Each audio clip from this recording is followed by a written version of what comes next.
religião na Então, organização. tá, pessoal, aqui é um pequeno resumo sobre o que nós estudamos do Egito Antigo, que eles veio muito falando sobre a religião e a organização dos povos na antiguidade. Lembra que a gente falamos sobre as religiões lá dos povos antigos, dos templos que eles construíram em homenagem aos deuses. Cada elemento da natureza também era um deus, né? Representava um deus. Então agora é um pequeno resumo, tá ok? Vamos lá. Os povos na antiguidade. Você já pensou em quantas religiões diferentes existem no mundo? O quanto essas religiões influenciam em nossa vida? As práticas religiosas já podiam estar presentes na vida dos seres humanos desde a pré-história. Para muitos pesquisadores, as pinturas rupestres faziam parte das cerimônias para favorecer a caça e garantir a sobrevivência do grupo. Vestígios arqueológicos levaram os historiadores a identificar algumas práticas religiosas dos primeiros seres humanos, como o sepultamento. Inúmeras sepulturas desse período foram encontradas com características semelhantes. A posição do corpo, como se fosse um bebê no útero materno, e o uso de adereços que eram enterrados junto com os corpos, como os colares e potes com alimentos. Você já pensou sobre o que é religião? A palavra religião vem do latim religio, que significa um conjunto de regras e práticas desenvolvido por um grupo de pessoas. Ao longo da história antiga, povos como os egípcios, hebreus, mesopotâmicos, gregos e romanos desenvolveram práticas religiosas, cada uma com características próprias. Tais práticas estavam relacionadas a diferentes aspectos da vida desses povos, como a política, a arte, a ciência ou o mundo do trabalho, e influenciavam a maneira como os governos tomavam decisões ou como as pessoas agiam.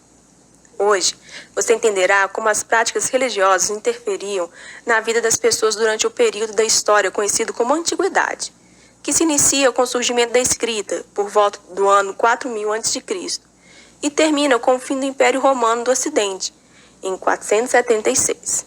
Egito Antigo e Mesopotâmia. A influência das práticas religiosas na política, na arte e na ciência. Para os povos da antiguidade, como os egípcios e os mesopotâmicos, a religião ocupava um papel importante na organização social. Ao conhecermos a história desses povos, é possível perceber a influência das práticas religiosas na política, na ciência, na arte e em várias outras partes da vida de seus habitantes. A relação entre religião e política pode ser observada no Egito Antigo e na Mesopotâmia, quando analisamos a função de seus governantes. No Egito Antigo, o faraó era o centro de todas as coisas. Por isso, dizemos que o governo egípcio era centralizado. O monarca tomava todas as decisões e tinha poder absoluto, sem limites ou restrições. O faraó era responsável não só pela administração do reino, mas pelo comando do exército, estabelecimento e execução das leis, além de deter o poder religioso. Para os egípcios, o faraó tinha uma origem divina, que veio dos deuses, e, portanto, seu poder era hereditário, passava de geração em geração, ou seja, seus filhos e netos continuariam a governar o Egito. O faraó também contava com o apoio de ministros, que eram escolhidos entre as famílias mais importantes do Egito, e de acordo com as suas capacidades e conhecimentos. Os ministros eram responsáveis por executar as decisões tomadas por seu governante. Enquanto o Egito possuía apenas um governante, o faraó, a Mesopotâmia era dividida em várias cidades, chamadas cidades-estados, cada uma com seu próprio governo, leis e impostos, como era o caso dos sumérios, um dos povos que ocuparam essa região. Nas cidades-estados da Mesopotâmia, os palácios e os templos religiosos eram um edifício só. Entre os povos sumérios, o líder de uma cidade-estado era o patesi, rei sacerdote que exercia funções administrativas, militares e religiosas. Junto aos sacerdotes, cuidava do templo e realizava diferentes cerimônias. Assim como o faraó, o patesi assumia o cargo de forma hereditária. A religião era tão importante nas cidades-estados mesopotâmicas que, em cada uma delas, o templo era uma construção grandiosa, geralmente localizado no centro da cidade, de modo que pudesse ser visto de diferentes regiões. Os templos também eram grandes fontes de emprego. Neles trabalhavam artesãos, cozinheiros e faxineiros, para cuidar dos sacerdotes. No Egito Antigo, assim como na Mesopotâmia, os impostos eram entregues ao templo, controlado pelos sacerdotes. Apenas o rei e os sacerdotes podiam fazer suas orações nesses espaços. Os sacerdotes cuidavam do monarca, dos templos e das cerimônias religiosas.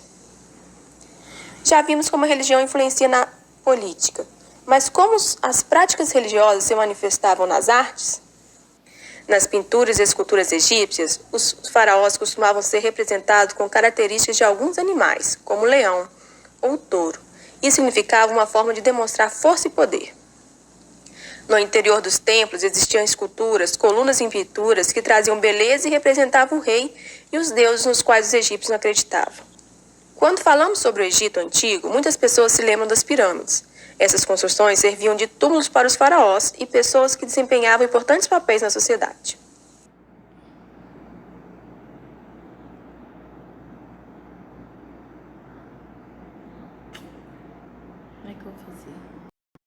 São verdadeiras obras arquitetônicas e artísticas, construídas por trabalhadores que pagavam seus impostos por meio de trabalho, em um sistema chamado de corvéia.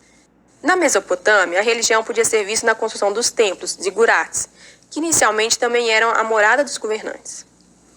Entre 1922 e 1934, foram feitas expedições arqueológicas na cidade de Ur, que está localizada no sul do Iraque.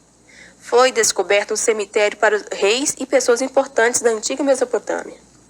Também foram encontrados diversos objetos em seus túmulos, como móveis, joias, armas, instrumentos musicais e estátuas de ouro, indicando um grande conhecimento dos artesãos para trabalhar com ouro e a madeira. E a ciência? Como foi influenciada pela religião? No Egito, era comum a prática de embalsamento dos corpos dos mortos, processo também conhecido como mumificação.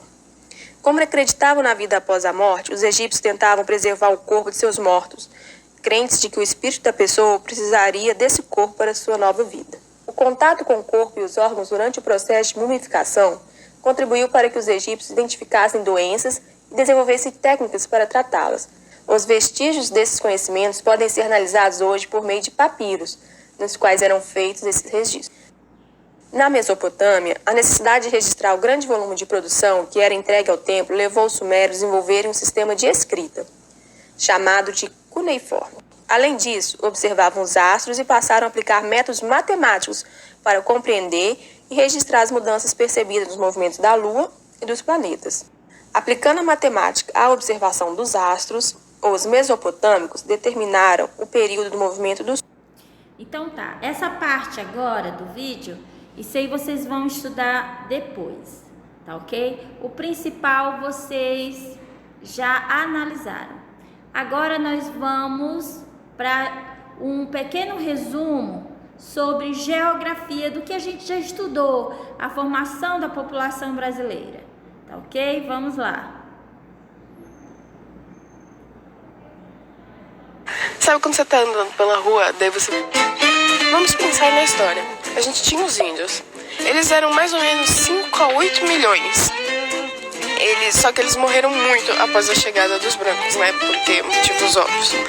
Daí, tem uma teoria autóctone, que é tipo assim, que os índios, na verdade, surgiram na América, que eles não surgiram da Ásia nem nada. E tem a teoria asiática, em que os índios, na verdade, surgiram da Ásia e vieram andando até pra cá. Mas não andando, tipo, em, 5 dias vieram pra cá e aí, América, vamos colonizar. Não, é tipo, processo de milhões de anos e tal, pelo Estreito de Bering. De 1500 a 1532, chegaram os brancos. Só que, tipo, só vinha brancos pra cá. Eles exploravam a mão de obra indígena, catequizavam os índios e popularam aqui, né? Já na colônia, eles começaram a escravizar os negros.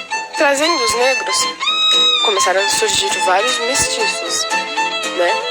Em 1538, o tráfico escravista começou a se intensificar aqui pro Brasil de uma maneira astronômica. Tipo, começaram a vir muitos escravos. Só que tome cuidado, porque a escravidão ela já existia antes do período colonial do Brasil. Em 1440 já tinha, pra você ter uma ideia. As principais etnias que vieram pro Brasil foram sudaneses, eles migraram principalmente na Bahia, E os bantos, que vieram para Pernambuco, Rio de Janeiro e São Paulo. Migraram muito pro Nordeste para cultura canavieira. Daí tinha uma coisa legal, é bem legal ressaltar, tinha os quilombos, que era tipo lugar de fuga que eles iam, né? Daí vamos destacar aqui o Zumbi, pra você ficar curiosa e pesquisar mais sobre ele, porque é muito legal. Pesquisa sobre Zumbi e Dandara. É muito legal saber sobre a história deles.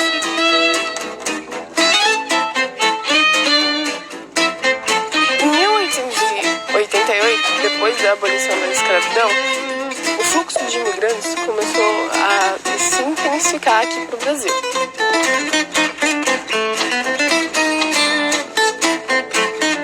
A mistura de branco com índio é cabloco. A mistura de índio com negro é cafuso. E de negro com branco é mulato. Essas várias pessoas fizeram com que o Brasil atingisse ao longo de 500 e pouquinhos anos, né? 203 milhões de habitantes. Só que assim, esse número, apesar de estonteante, ele não é muita coisa. Assim, o nosso país é populoso, mas ele é pouco povoado. Tem muita gente num lugar só. A extensão territorial nossa é enorme. Então a população relativa é pouquinha, sabe? Pra você ter uma ideia, são 24 habitantes por quilômetro quadrado. Tipo, 1 quilômetro quadrado é bastantão, sabe? Então, só 24 pessoas morando aí é bem pouquinho. Então, o Brasil é um país pouco denso. E assim, a gente também pode apontar a má distribuição territorial que tem aqui, né? Você vê gente muito concentrada, principalmente no Sudeste, e pouquíssima gente lá no Amazonas. Aqui no Sudeste, se eu não me engano, é 71 habitantes por quilômetro quadrado. No Amazonas é tipo 1 por quilômetro quadrado. A região mais populosa é o Sudeste, principalmente São Paulo. A segunda mais populosa é, isso mesmo, Nordeste. A terceira, Sul. A quarta, Norte. Por causa que em 1988 Tocantins foi criado. Então trouxe um pouquinho da população para Tocantins, que virou capital, né? A última região mais populosa é o Centro-Oeste. E agora, e as regiões mais povoadas? Exatamente, quem lidera é Sudeste, com Rio de Janeiro. Eu pensava que era São Paulo, mas não, mais povoado é Rio de Janeiro. Segundo é Sul, terceiro Nordeste, quarto Centro-Oeste e quinto Norte.